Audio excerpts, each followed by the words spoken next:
10 years ago, 60 Minutes told the story of a school in Newark, New Jersey that refused to close when the city around it was burning. At the time, St. Benedict's Prep was an all-boys school serving around 550 young men in grades 7 through 12. This story centers on discipline, leadership, brotherhood, and a monk that handed the school over to the students. If you return today, you'll find something larger, something deeper. Nearly 1,000 students, boys and girls, kindergarten through 12th grade, a counseling center at the heart of the school, and an education model now studied around the world. Since the last 60 Minutes piece that was done, how has the school grown since then? Well, it's grown huge in numbers, right? That 60 Minutes piece was in 2016, which was prior to the girls breaking in to the place, which changed it significantly. Girls and guys feel the world differently, right? They have different responses to it. And then the challenges are, you've got a duplicate leadership structure that adds to the place, plus the leadership structure in the middle division, the 7th and 8th grade, and the leadership structure in the elementary division. So all these kids having a voice on how the thing has to run from day to day is, it's great fun, but it's not an easy thing to do. 10 years ago, counseling was a part of the story. Today, it's central.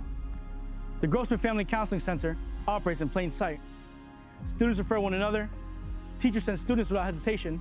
There's no stigma attached to walking through its doors. Dr. Lamort leads the counseling team.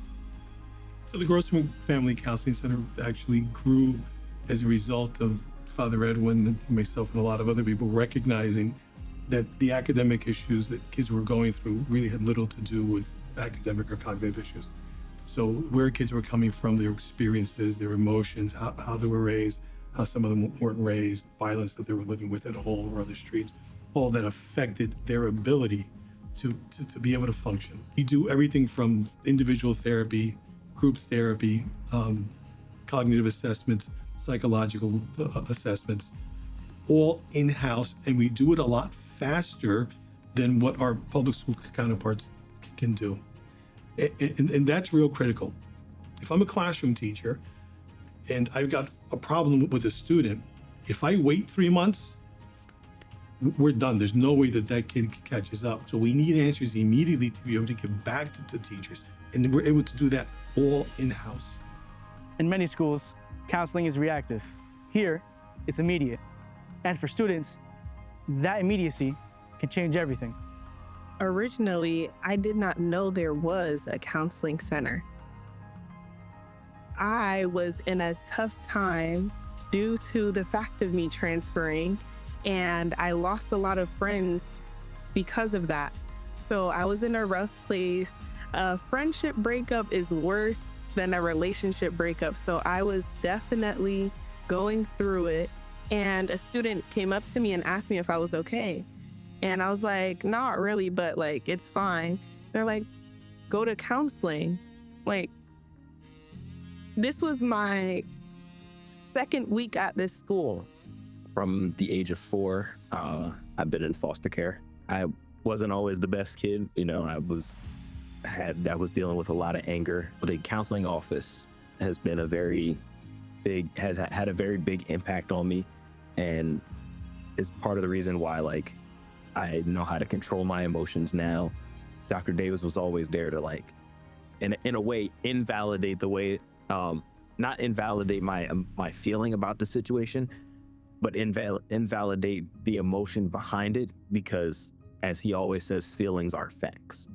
While the Grossman Family Counseling Center already delivers a comprehensive range of support to students at St. Benedict's, its leadership is actively searching for ways to broaden and deepen its services for the growing needs of the community. Trying to find a child psychiatrist is like trying to find a unicorn. They don't exist.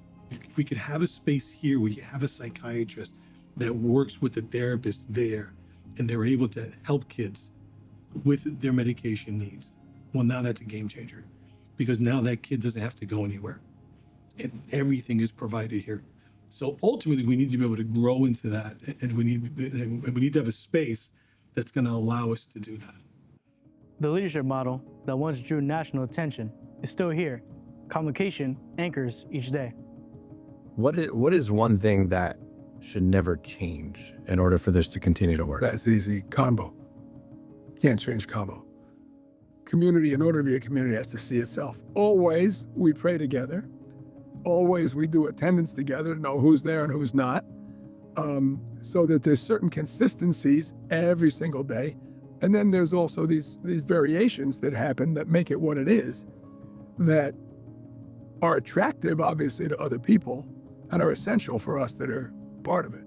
The other thing that we never thought of, but the pandemic allowed us the opportunity to figure out, is that anybody in the world can come to Combo now. So, I mean, John Anderson from the class of 71, I keep talking to the kids about John, is at Combo every single day. He lives in California. It's 5 o'clock in the morning. And he's at Combo in real time. He's not watching it online, 4 hours later. He's at Combo every morning, which, number one, tells you about what happened for him when he was a student here, but it also connects those guys with the kids that are here now. Convocation is both anchor and launchpad. Students lead, adults step back, and alumni watch, sometimes at 5 in the morning from across the country. But the real measure of its impact is not the ritual itself, it's what the students carry beyond the walls. How has Benedict kind of helped shape who you are today? For me, I take what I learned at Benedict's everywhere. This place is very unique in turning failure into a learning experience.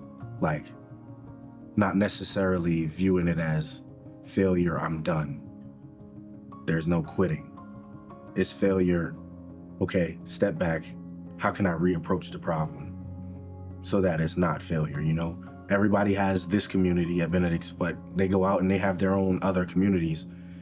The same way you operate at Benedict's, you should operate outside in those other communities. So I think that that's what I've taken.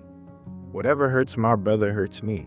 It is that thing that keeps me grounded, and showing me that whatever I'm doing can genuinely affect someone else. That I did learn a lot in brotherhood, companionship, integrity, pride, courage. Whew. It prepared me for what I see outside these walls, in a sense, to have that open mind and still be courageous at what I'm seeking. After the original 60 Minutes piece aired, schools around the country began asking how the model worked. What happens here was never meant to stay here. From that interest, the Father Mark Payne Institute was formed to train and mentor educators seeking to build a stronger student leadership and community structure. Dr. Cassidy helps lead that work. I think it's safe to say that most schools, when they come visit us, the thing that strikes them first and foremost is convocation. Everybody who comes is extremely impressed with convocation and just the energy and the positivity that comes out of that. I've heard many schools say, what a great way to start the day. A lot of schools have expressed interest in trying to expand their student leadership beyond the traditional student council, but into being a real, tangible experience for their students, to give their students real voice within their school setting. So we have a number of schools that we've worked with where we've provided some leadership training and instruction. So far, those have been the biggest takeaways that I think are most transferable in the short term. We do have a number of schools that have started to look into how they can expand their mental health services. That's a little bit more challenging for a lot, but we're working on how we can now start to mentor schools through that process. One of our big mantras here at St. Benedict's is that it is very important for us to understand the reality of others, whoever the other is, right? The person that lives in Kentucky does not have the same life as the person that's living in Newark. And so giving our students the ability to go there and to experience life there while also sharing what we do here and our best practices is an incredible opportunity for many students that otherwise wouldn't have that. Growth brings opportunity, but it also brings cost. More than 80% of students cannot pay the full tuition. The mission has expanded, and the financial lift has grown heavier. The growth, the evolution with internally has been amazing.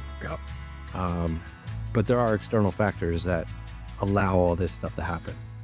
What needs to continue moving forward in order for this place to continue? So we have to continue to grow the endowment, since 80-some% of our kids are unable to pay the stated tuition, and the tuition is discounted. In other words, the stated tuition is less than the cost to us. So being able to grow the endowment to $350, $400 million, then it makes the financial lift every year much less significant, and therefore much more doable ad infinitum into the future. That it ensures the long-term health of the place. Anybody can come, but it just means we have to raise a whole lot of money. But once we can grow that endowment, that ensures that mentality, that philosophy, that nobody gets eliminated on the basis of finances, it allows it to go on without tremendous pressure on the place. 10 years ago, the spotlight revealed the model. Today, that model is larger. A girls division that didn't exist, a counseling center central to academic success, a global institute exporting the structure, and nearly 1,000 students creating community each morning. The work continues.